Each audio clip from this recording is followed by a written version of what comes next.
It's time to cook with Susan Beck. Well, today I'm going to make banana bread, and we're going to make that in our mixer here, but you could easily mix this by hand if you wanted to.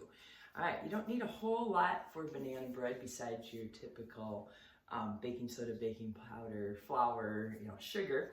But the one thing you do need are some bananas. Now I have 2 bananas that were on my counter that are getting a little overripe, and then I've got 2 that I had in my freezer that really kind of turned black in there, but when they hit the point where they're not very fresh and I don't want to eat them just as a piece of fruit, I usually throw them in my freezer and save them for banana bread, banana bars, or banana nut muffins. I have all those recipes posted on my YouTube channel, so check them out there. All right, you need a stick of margarine, 1/2 cup. Needs to be softened. I actually set mine out a little while ago, so it's pretty soft already. Otherwise, put it in the microwave for just, 15, 20 seconds. All right, I have 1 cup of white granulated sugar, and I'm going to put my paddle beater onto my mixer and cream my flour and sugar, just like I would do for cookies. Next, we add 2 eggs. There's 1 and another.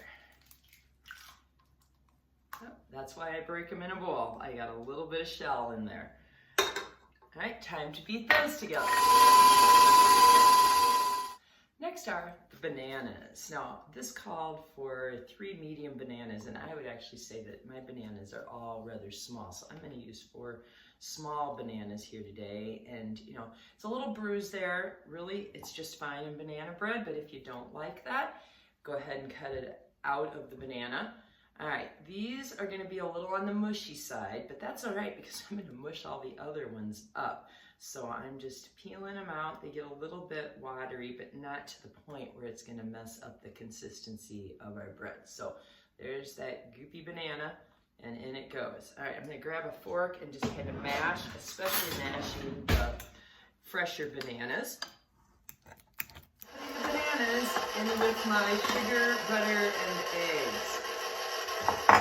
The next step is optional, but anytime I'm using baking powder, I really kind of like to sift. Baking powder has a bit of an aluminum taste to it, and if you have any little chunks of it, it can give you kind of just a unpleasant taste when you're eating your bread or your muffins or your cake or whatever you're using baking powder with. I'm using baking soda, I usually don't bother.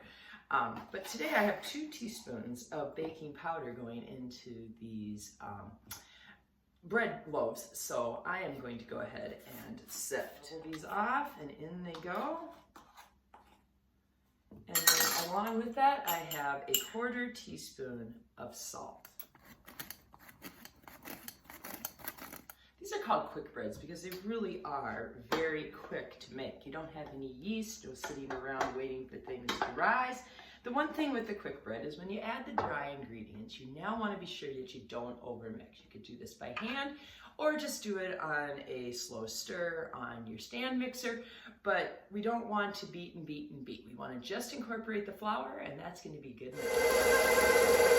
All right, well, I'm just going to clean off this paddle, and then I will stir the last little bit of the flour that's kind of stuck on the edges in after I add in my mix-ins. Now, I usually add nuts to these, but I'm gifting these today, and I'm gifting it to somebody who told me how much they love banana bread with chocolate chips. So I'm going to use, I don't know, about 3/4 cup of the mini chocolate chips. I love the mini chocolate chips. The full-size ones are just fine. And now I'm going to fold. That's where I just kind of flip it over. Don't beat hard, but just flip it enough that I get some chocolate chips into every little bit of that batter.